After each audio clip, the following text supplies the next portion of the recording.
Hernán Darío Hernández está en Contacto Valle.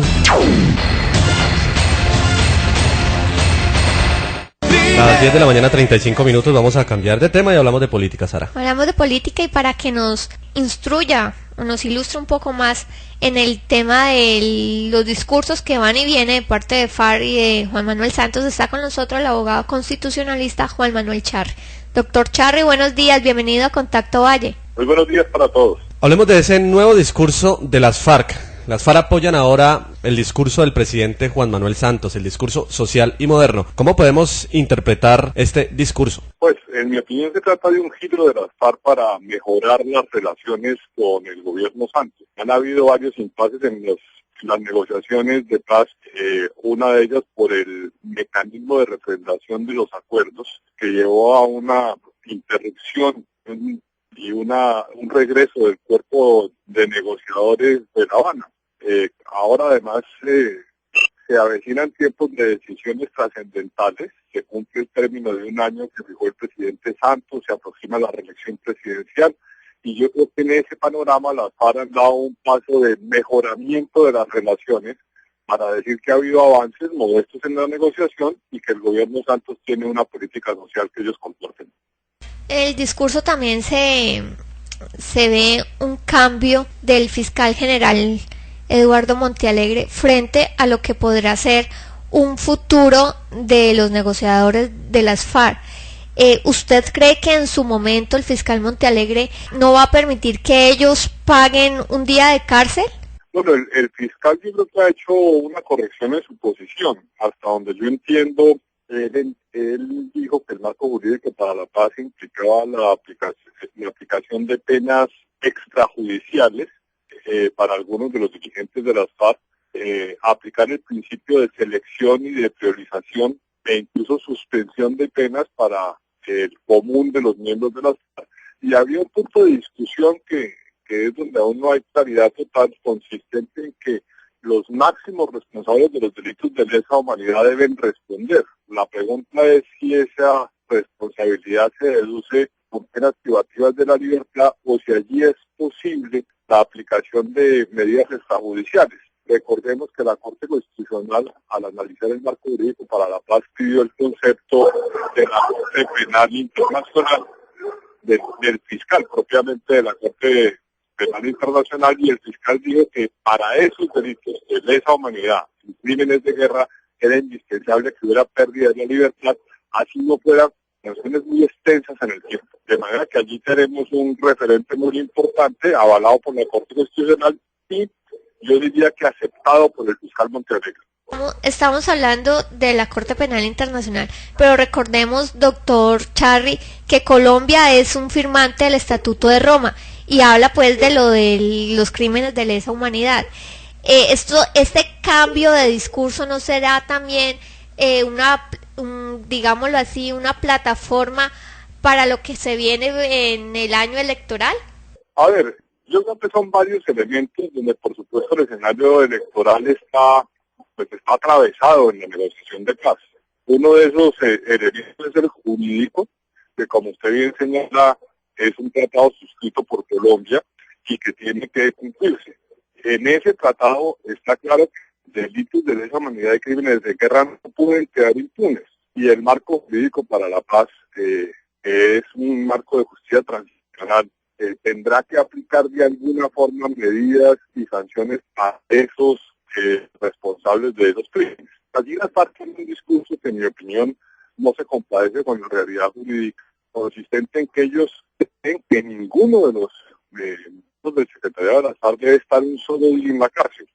O sea que así se llegara a probar que son responsables de crímenes de lesa humanidad y de guerra, ellos no aceptarían la pérdida de la libertad y creo yo que pedirían en todo caso la aplicación de medidas extrajudiciales o suspensión de penas, que es lo que parece no aceptaría la comunidad internacional ni la Corte Constitucional. O sea que allí tenemos una diferencia muy grande que seguramente será un escollo en las negociaciones de paz si no se resuelve en favor de la aplicación de penas para esos delitos de tanta gravedad. No sé, doctor Charri, si usted comparte esa misma opinión, ¿no será que además pues las FARC de dilatar este proceso con el gobierno nacional están supeditando una eventual firma del acuerdo de paz a una posible reelección de Juan Manuel Santos? Pero yo creo que los mensajes son ambivalentes. Algunas personas creen que las FARC está jugando a ir más allá de la reelección presidencial y de ahí que el paso sea tan lento. Otros, por el contrario, creen que le está haciendo el juego a la reelección del presidente Santos. Incluso miembros del propio gobierno creen que no es propiamente un apoyo, sino un desgaste el estar en esas negociaciones de paz. Lo cierto es que la reelección ha quedado atravesada y aquí se necesita una posición muy clara del gobierno nacional de cómo va a manejarse el proceso de paz durante la época electoral. Si va a haber interrupciones, suspensiones, o cuál va a ser el tratamiento justamente para evitar que el proceso de paz termine siendo un factor de influencia indeseado en las próximas elecciones, tanto para Congreso como para Presidente de la República. ¿Usted cree de pronto, doctor Charri, que el proceso de paz se va a ver afectado por el año electoral y que el presidente Juan Manuel Santos va a beneficiarse de esto? Esa es una posibilidad que a mí me parece que no es la más plausible, porque de hecho la sola circunstancia de que no se cumpla con el cronograma va a afectar la imagen del presidente Santos. Yo creo que lo más conveniente sería que se suspendieran las negociaciones hasta después de las elecciones, y sea como sea el resultado, bien que haya reelección, que haya un nuevo gobierno, es en manos de ese nuevo gobierno resolver va a ser el futuro de esas negociaciones de paz que deben suspenderse mientras se adelante el proceso electoral. El presidente Juan Manuel Santos debe resolver, primero, si quiere reelegirse, y segundo, si termina definitivamente con los diálogos, porque él fijó un plazo de 1 año que creo que se cumple en noviembre para tener definitivamente una paz resuelta. Sí, él tiene, digamos, un dilema por delante, y es uno, si se reelige o no, y dos, cuál va a ser el futuro de los diálogos de paz en el hecho ya, que me parece bien incontrovertible, de que no es posible que dentro del plazo de 1 año se haya evacuado totalmente la agenda. Entonces tendrá que decidir si suspende, si se levanta o si extiende el término y continúa con la negociación a pesar de la vecindad de las elecciones. Esta semana se inició la ronda 15 de negociación entre las FARC y el gobierno y no han habido mayores avances. ¿Qué esperamos los colombianos con este proceso de paz? Pues no es fácil decirlo. A mí me parece que buena parte está en la concepción que las FARC tienen en torno al proceso. Ellos quieren un diálogo en igualdad de condiciones con el Estado, donde se reconozca que el Estado es victimario y ellos son víctimas, que no se les apliquen sanciones penales, sea cual sea los delitos que se les indiquen o que se les puedan demostrar, mientras que el Estado y el gobierno particularmente adelanta un diálogo de sometimiento a la justicia con una justicia flexible como la transicional a cambio de que haya verdad y reparación. Hasta tanto no se tenga un diálogo en las mismas condiciones y en la misma frecuencia de entendimiento, yo creo que los colombianos no podemos esperar un acuerdo o una solución rápida. Yo creo que eso explica que la negociación no haya avanzado con celeridad, porque está planteada desde 2 puntos de vista muy diferentes. En su opinión, no como abogado constitucionalista, sino en su opinión personal, ¿las FARC deberían pagar cárcel? Las FARC deben pagar cárcel en cuanto a los delitos de lesa humanidad y crímenes de guerra, que seguramente debería ser atribuible a los máximos jefes de la organización. Para otros miembros de la organización pueden haber penas alternativas, incluso suspensión de penas, porque de eso se trata la justicia transicional, que es flexibilizar las sanciones para obtener otro bien, otro valor constitucional como sería la paz. Claro que los que están buscando el beneficio son los jefes máximos, son los que están sentados en La Habana, Cuba, negociando.